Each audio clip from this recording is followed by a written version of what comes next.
Assalamualaikum warahmatullahi wabarakatuh. Di video ini saya akan membahas mengenai kenaikan titik didih atau simbolnya adalah delta TB yang merupakan bagian dari sifat koligatif.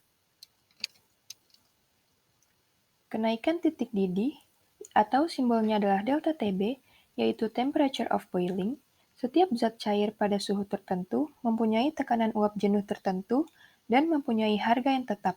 Zat cair akan mendidih dalam keadaan terbuka jika tekanan uap jenuhnya sama dengan tekanan atmosfer.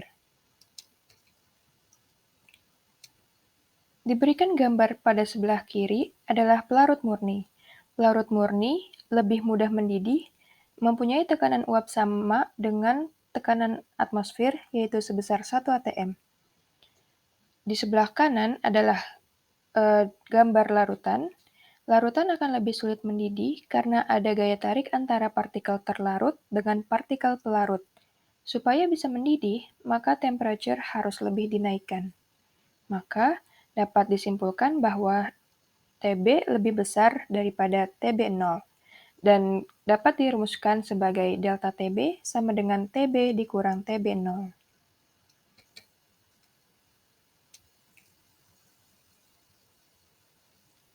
Adanya partikel terlarut menyebabkan pelarut lebih sulit mendidih dan menguap, mengakibatkan titik didih larutan lebih tinggi dari titik didih pelarut murni, di mana titik didih pelarut adalah TB0 dan untuk air, titik didihnya adalah 100 derajat Celcius dan titik didih larutan atau TB untuk larutan dalam air, TB lebih dari 100 derajat Celcius, di mana TB sama dengan 100 ditambah delta TB derajat Celcius.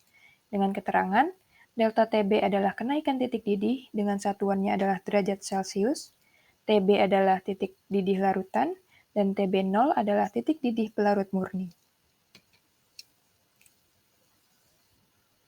Kemudian akan dibahas titik didih larutan elektrolit dan juga larutan non-elektrolit.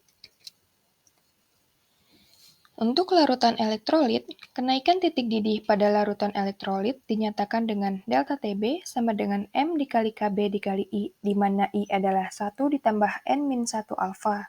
Keterangannya yaitu delta TB adalah kenaikan titik didih larutan dengan satuan derajat Celcius, M adalah molal terlarut, KB adalah tetapan kenaikan titik didih per molal pelarut, I adalah faktor Van Hoff, alfa adalah derajat ionisasi.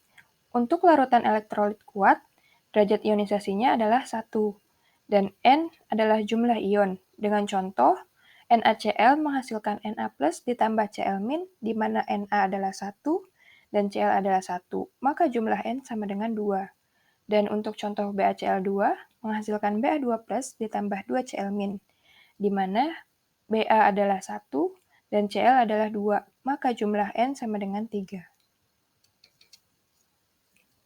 Kemudian untuk larutan non-elektrolit, kenaikan titik didih pada larutan non-elektrolit dinyatakan dengan delta TB sama dengan M dikali KB. Dengan keterangan, delta TB sama dengan kenaikan titik didih larutan dengan satuan derajat Celcius, M adalah molalitas larutan, dan KB adalah tetapan kenaikan titik didih per molal pelarut.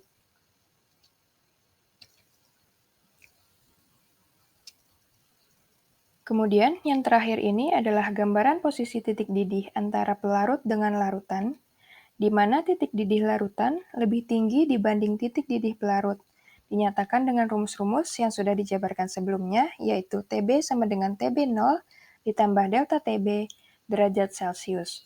Kemudian, delta TB sama dengan TB dikurang TB0.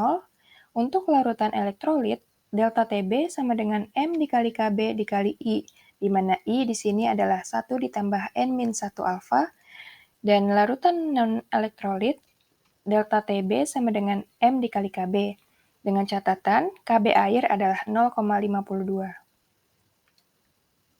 Dengan catatan, untuk air, KB-nya adalah 0,52. Baik, sekian pembahasan yang dapat saya sampaikan.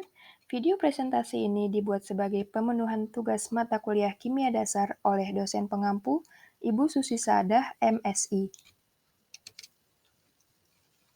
Saya Farah Nurmalina Putri dengan NIM P2484042 1035, kelas 1A Anafarma mengucapkan terima kasih.